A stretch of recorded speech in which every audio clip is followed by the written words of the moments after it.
make any of the business decisions of the company, but he should be total control creative-wise. The guy is a walking creative genius. And you talk to anybody from ECW. We've interviewed up to 25 former ECW people. And you say, give me a couple words about Paul Heyman, and they'll say, he's a genius, but terrible business person. But he's an absolute genius when it comes to wrestling. And if he ever did leave WWE for some reason, if Vince fell off his rocker and let him go, Paul will give in due time. I mean, you can't do something like that overnight, but in due time, Paul would give the WWE a run for their money, like he did before. I see Paul Heyman, if he ever left WWE, going to Global Force Wrestling. Oh, Jeff Jarrett. To Jeff Jarrett, absolutely giving that company an absolute kick in the ass. Oh, and man. Vince McMahon would lose his freaking mind. Jeff would be smiling from ear to ear. He's just it's unbelievable. I never spoke about a guy like anybody in wrestling to multiple people, and they all have the same opinion of the guy.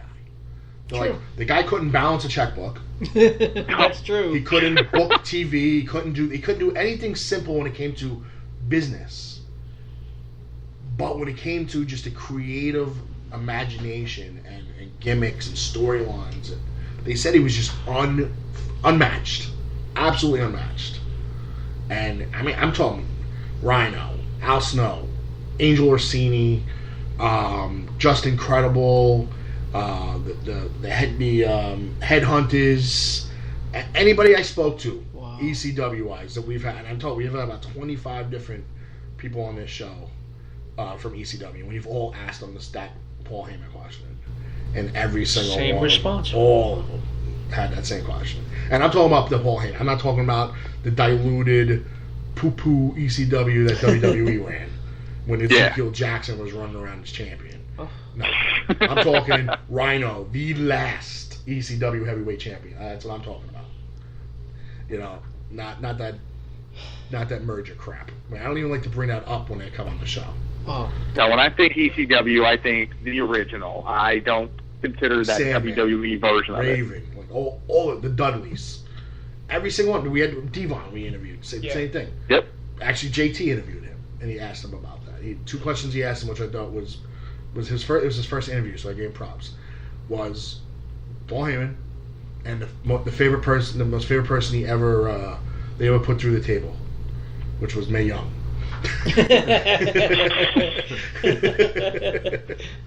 So, but I guess that was till recently, until they put Rosita through the table, and then he gave her the crotch splash. Oh God, that was so funny. And then he stood there for about 45 seconds, moving his face in her crotch.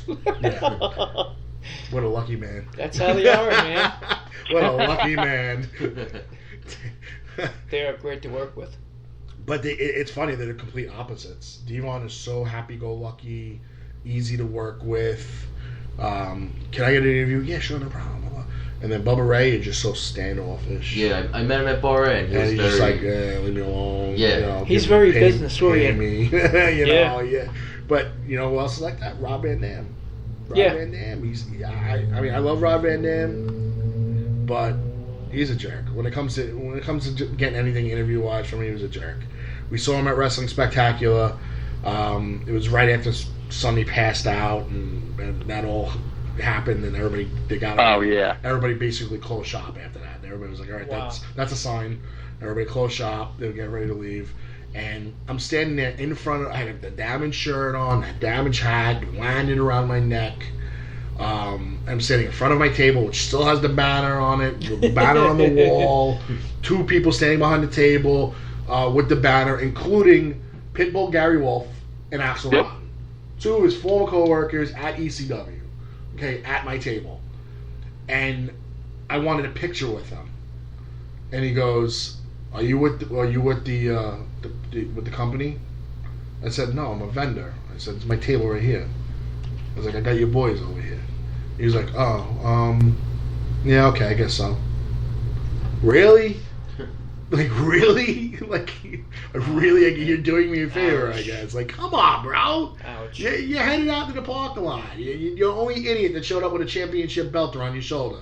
you know. And then he gave him a hard time. They all took a picture in the back because they had the Dudley Boys in the back, and they set up the back wall with the street signs, and you know, they made it look hardcore. So they all wanted to take an ECW photo. So they were all there. There was about 12 different ones of them. Yep. So they all went in the back, and they were like waiting on him because he was on his phone. like, come on, man. I'm like, you're ruining all the fun, jerk. So we gotta give a shout out to Dirtbag Dan, huh? Dirtbag Dan keeps blowing up my phone. Dirtbag Dan, one of my favorite guys. DVD. I love Dirtbag Dan. He's the man don't like him though. You know, the man don't like him. That's why they never give him props. Anytime he's on the card to wrestle, you know, and he's the tri-state champion, right? Yeah. Superstars of Wrestling tri-state champion, and every time they announce the card, they never put Dirtbag Dan on it. He's like, yo, guys, I'm wrestling. I'm like, yo, man, it's you against the world. The man don't like you. The man don't like you. We still love you, Dan. I love the guy. Book Jose. Any guy who comes to the ring wearing a Blame It on a Black Guy shirt, I love. He is freaking... You have to have some set to do that. And then I asked him one day, and he said he wrestled somewhere, like down south or something, and he wore it, and yeah, I think he had to escape. He got heat for it. Yeah, a lot. And he got a lot of heat out of one of the Superstars show too. And I think it was the one of the Avenel shows. And I was actually defending. I'm like, bro, it's wrestling. I'm like, it's part of his gimmick. It's a storyline. I'm like, you think he really like goes to 7-Eleven and gets like a big gulp wearing that shirt? I'm like, I don't think so. But like, people just, you know how they are. They're just, of course. You see them. They create. And I hate to call people like. I don't like using the term marks. I hate when people use that term as something derogatory. We're all marks. If not, we wouldn't be doing this. You wouldn't be sitting here. You wouldn't be sitting here. You wouldn't be wrestling. You wouldn't have been a ref. I wouldn't be on the radio. Nick wouldn't be sitting here on a damn phone on a Sunday.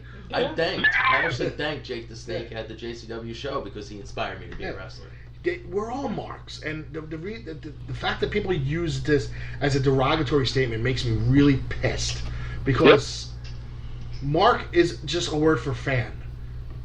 Where people spun it as made it derogatory is one thing, and I know there's like different. There's a smart mark, there's this mark, there's that mark. You know, I don't care. We're all marks.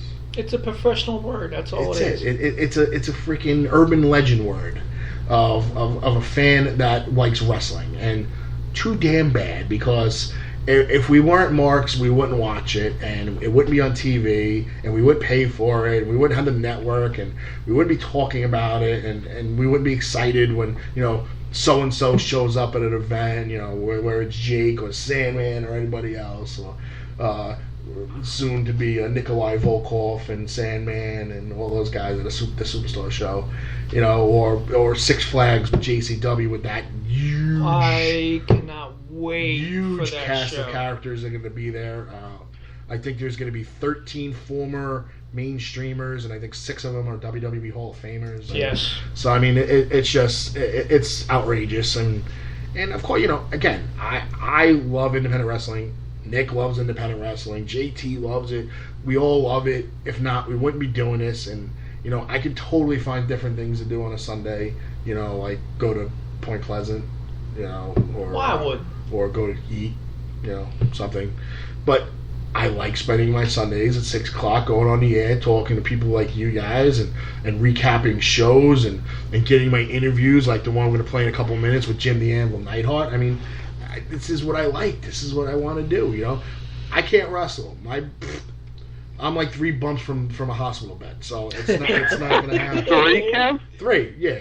Well, unlike what people say, fat people don't bounce, so... They roll. Well, you have to... Literally, you have to roll and get out of the ring. So, you know, if it was one of those matches where you got to, like, answer the 10 count, I'd be good, because I just keep rolling until I get to the outside and land on my feet.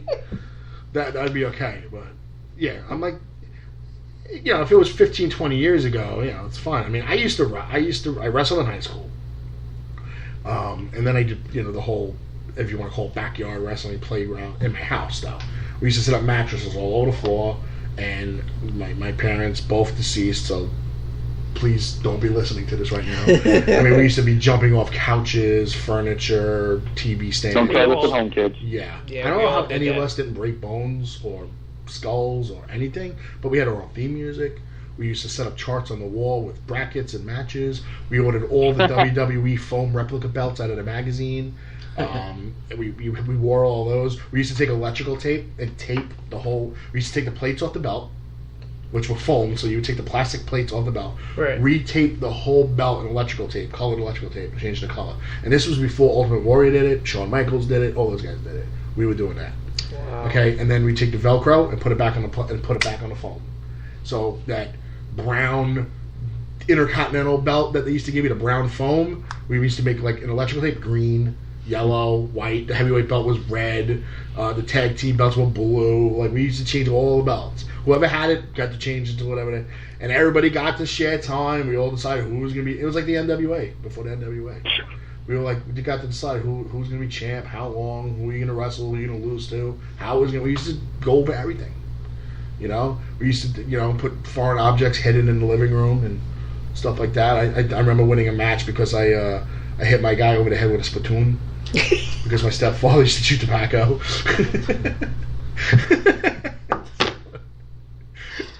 And we didn't do that whole when you kick the guy, you slap your leg. When did that shit start? It's so overdone. Idea. It's like everything a punch slap. I snap my fingers. Like, I can understand that with the punching, but when a guy kicks another guy in the back with boots and leg pads, it doesn't make a slapping noise. It makes a goddamn thud. So why are we kicking the guy in the back and going, it don't sound like that? Because I always say I'm not going to do it. I think Alberto Del Rio started all that nonsense. Yeah, Alberto Del Rio did that more than anybody. Because every time he kicked somebody in the head, he slapped it. It doesn't sound like that when he kicks somebody in the head. I've kicked people in the head before. I've been kicked in the head. I played enough hockey. I've been kicked in the head numerous times. It does not make slapping noises. It's a good effect. Oh, I just get to kind of go, ooh, but like come on. Then you have a handprint. Yeah. How do you explain that? Just like was it kayfabe.com, which is the most hilarious site ever. kayfabenews.com, when they were like, stomping your foot and punching actually hurts more. Medical research has found. It was, of course, a joke, but you think back, before they did all the slapping in the 80s, everybody would hit and they go, boom, they dump their foot. Boom, they dump their foot. And I'm like, no, it don't sound like that either. But it migrated to slapping. I still don't get the slapping. I don't. I wish I could say something on that, but I can't. I don't. I just don't get it. I mean, it's like almost having a hard time calling certain people that heavyweight champion. Like Rupert Riley. I mean, he's a thick guy now. I mean, he fell out. Right. Yeah. But like Joey Janela is so skinny. Okay. Great athlete. Out of his freaking mind when it comes to wrestling. No regard for his own personal safety. Joey Janela came up. I mean, he's great. Hard. Look, I'm a Joey fan. I'm a Janela fan. He's nuts. Joey's but it's hard calling a 160-pound guy the heavyweight champion. Jared Foster is the D2W heavyweight champion. He's like a $150 soaking wet with a cigarette. I mean, come on. I mean, and he beat Frankie Flo. The guy's chiseled out of a mountain. Are you serious? Yes. Yeah, he's the guy's jacked. Like, Steve Sterling held his legs down and Foster got the pin. Frankie Flo kind of probably bench pressed his legs up in the air. Sterling would have hit the roof. I mean, I know, it's wrestling. I know, but still, Frankie Flo's a monster. And then he defended and he beat Jersey Devil, another monster. I'm like, come on. But he'll end up losing it to like some skinny, like Eddie McQueen or somebody. He's gonna lose it to somebody really like Deanna Purrazzo. No. I love Deanna though. Wow. Yeah, Damian Adams kicked my ass. I don't want to talk about Deanna. I love Deanna though. She was We were her first show she was ever on, and she's done very well for herself. She got an appearance on TNA, and she's doing very well. And Thunder Rosa, the picture over there, we were her first radio